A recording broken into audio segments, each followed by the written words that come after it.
And good morning, everybody.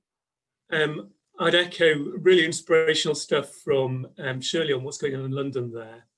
And in particular, I think just seeing some of the variety of levers that are being used to try and bring about recovery and decarbonisation and bringing better lives into the people of London. Really great examples of great action. As Phil said, I work for UK Research and Innovation, and I run this programme called Prospering from the Energy Revolution, which is funding the work that the Catapult is doing to try and help bring about and unlock local energy, amongst other things. And I want to just give you a brief overview of that programme to set the context for the Catapult's Toolkit work over the next few minutes. Anna, could you move the slides on? Thank you. So, of course, this is all embedded in net zero. I know that in many of your areas, net zero targets will have been declared on very ambitious timescales. And, you know, I think we're all agreeing more and more across government and its science advisors that net zero is just a complex system problem that needs to be coordinating many actions, many different endeavours, many different actors. And one thing I think that we need to just get on with is laying strong foundations for all of that. And we believe that optimising local energy systems is one of those strong foundations that we have to get on with for the future net zero economy. Next slide, please, Anna. But why local? We've lived without a local focus on energy for over 100 years. So why are we so interested in local energy systems? Well, the past is not going to be like the future. That's the main thing to say, I think. The old economies of scale of fossil fuels, of large centralised power stations, are not matched by the latest, cleanest, cheapest technologies, which are all being driven by the economies of mass manufacture. So increasingly, the cleanest, cheapest technologies and ways of providing energy are relatively small scale and very dispersed. And that drives a completely different kind of energy economy. But on top of that, heat, one of our big issues in getting to net zero, heat is inherently local. We're never going to be pumping heat around the country because you lose it rather easily. Mobility is mostly local. Our desire to get around is, especially at the moment, mostly local. And the good news is that we have amazing new digital and intelligence technologies that can coordinate all of that much more dispersed set of assets, pull it all together and join it up into energy services that people actually want for the future and are willing to buy into. So that's the key, is to try and join up all of this local infrastructure, demand and supply into services that people want.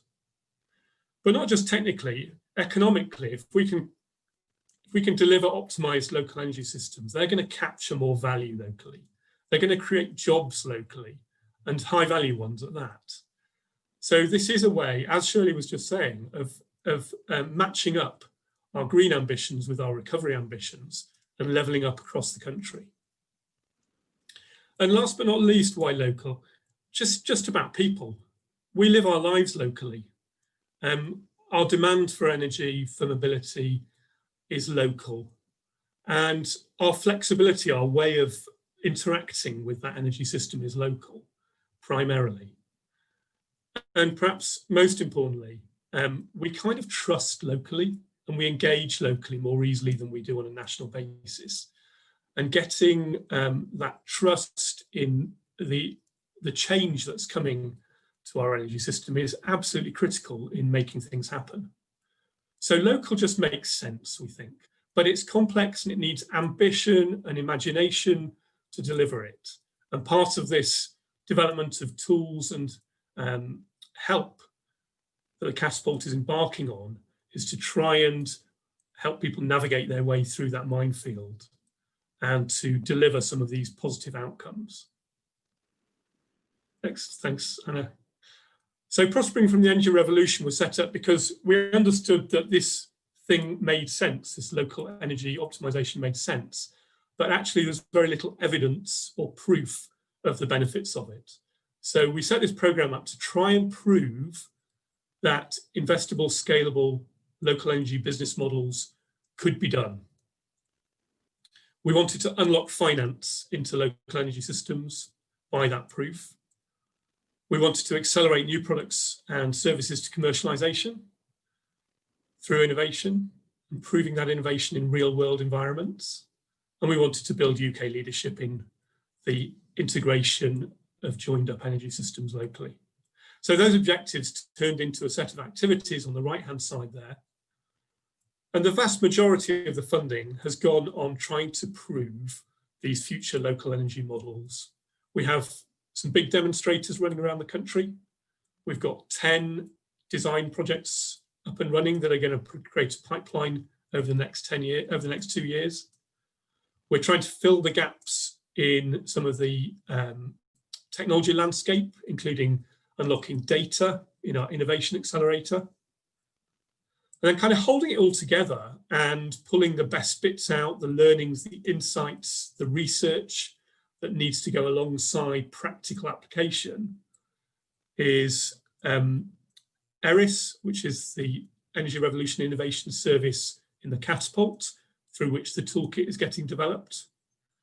And Energy Rev, a research consortium based out of Strathclyde, but involving multiple institutions across the country, who are pooling all of the research knowledge around local energy systems with a real kind of whole systems view on the business models, the finance, the technical, the skills aspects of delivering this stuff over the coming decades.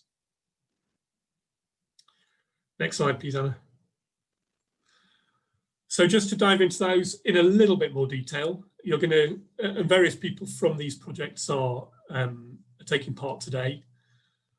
We have the 4 demonstrators who are really doing groundbreaking stuff, I have to say, and navigating an immensely complex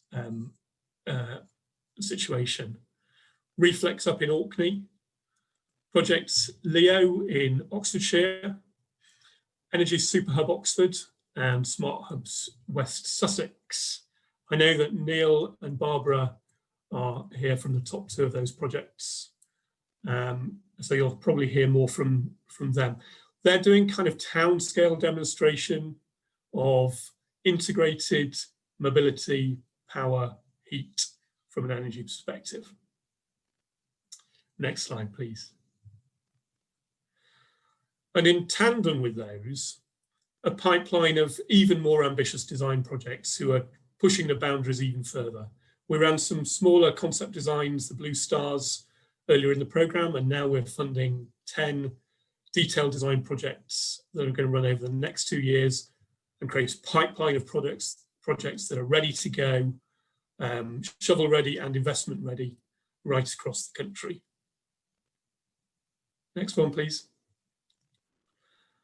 And as I mentioned before, all of these projects are trying to join up power, heat and mobility. They're trying to integrate in ways that consumers like and want to pay for. And they're trying to do it in ways that are scalable, replicable and investable. So that this isn't just a 4-year program, but it's something that lives on in the way that these things can roll out across the country and beyond in future. Lastly, we're learning fast on this, as I think everybody is on this journey. It is new. The past is not going to be the same as the future, and thank goodness.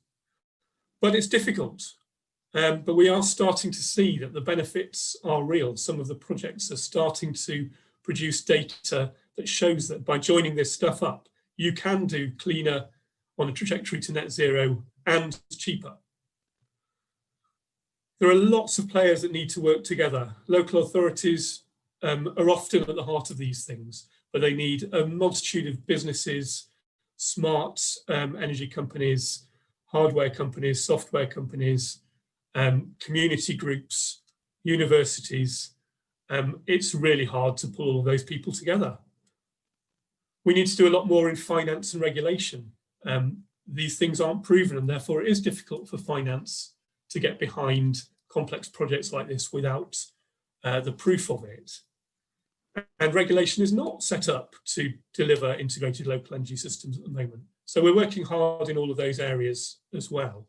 We're very aware that help is needed and that local authorities are at the heart of this and often, are struggling for capacity and capability.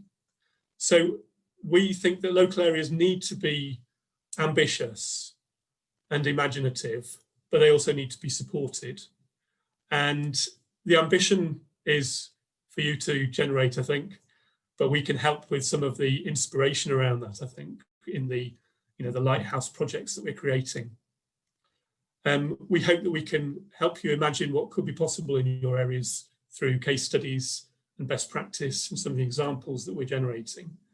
And this toolkit, I hope, will be able to provide some of the practical support that's needed to really get this going over the coming few years across the country in a consolidated and in a way that really sets us on a path for net zero locally.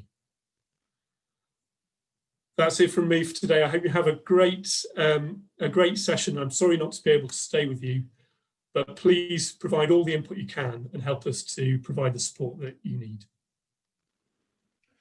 Thank you.